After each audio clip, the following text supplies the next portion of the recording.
KVS Haridas ഇവിടെ ഇപ്പോ ഈ ഹർജിയിൽ സംസ്ഥാന സർക്കാർ എന്ത് നിലപാട് സ്വീകരിക്കും എന്ന് ഞാൻ ചോദിച്ചു. അതിൽ അസ്കർ അദ്ദേഹത്തിന്റെ പ്രതീക്ഷ പ്രകടിപ്പിക്കുകയും ചെയ്തു. ഇനി CBI ഈ കേസിൽ എന്ത് നിലപാടെടുക്കും എന്നുള്ളത് കൂടി നമ്മൾ അറിയണമല്ലോ. ഈ കേസ് സംബന്ധിച്ച് CBIയുടെ അഭിഭാഷകൻ എന്ത് സമീപനം സ്വീകരിക്കുന്നു താങ്കൾ വിചാരിക്കുന്നു? അല്ല, CBI ഈ കേസിൻ്റെ എല്ലാ വശങ്ങളും പരിശോധിച്ചിട്ട് കോടതിയിൽ ഒരു നിലപാട് വ്യക്തമാക്കും എന്ന് തന്നെയാണ് ഞങ്ങൾ വിചാരിക്കുന്നത്.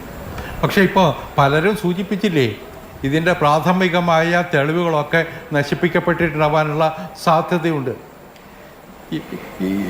ഇതൊക്കെ ഈ കംപ്ലീറ്റ് ഡോക്യുമെൻറ്റ്സ് പരിശോധിച്ചിട്ട് കോടതിയിൽ ഒരു നിലപാടെടുക്കാൻ CBI അനുവദിക്കുമെന്ന് എനിക്കറിയില്ല. അത് കോടതി നടപടിയുടെ ഭാഗമാണ്.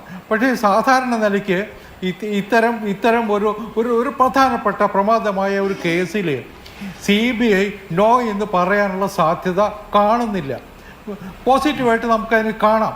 കാരണം ഇതിൽ വേറെ താല്പര്യങ്ങളൊന്നുമില്ല. ഇതിലൊരു സത്യസന്ധനായ ഒരു ഉദ്യോഗസ്ഥൻ്റെ മരണം കൊലപാതകമാണോ അല്ലയോ എന്നതല്ലേ പരിശോധിക്കണ്ടേ. അതിലിപ്പോൾ CBIക്ക് വേറെ വെസ്റ്റഡ് ഇൻട്രസ്റ്റ് ഉണ്ടാവേണ്ട ഒരു സാധ്യതയില്ല, കാര്യവുമില്ല. അതുകൊണ്ട് അതിൽ നിന്ന് CBI പിന്മാറും എന്ന് ഞാൻ വിചാരിക്കുന്നില്ല. പക്ഷേ വേറൊരു കാര്യം കൂടിയുണ്ട്.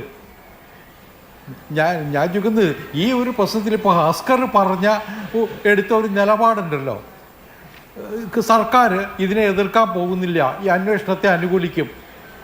പക്ഷേ CPMന് ഇന്നിപ്പോൾ ഹൈക്കോടതിയിൽ ഹർജി വന്നു.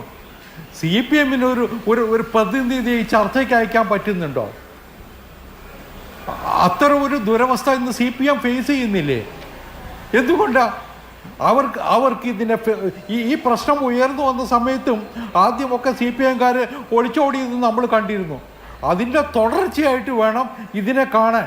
അവർക്ക് ഒരു ചാനലിൽ വന്നിട്ട് ഈ പ്രശ്നത്തിൽ ആ CPM കുടുംബത്തിലെ ഒരു വിധവയുടെ വിലാപം അത് ശരിയാണെന്ന് പറയാനുള്ള മാന്യത പോലും ഇല്ലാതായിരിക്കുന്നു.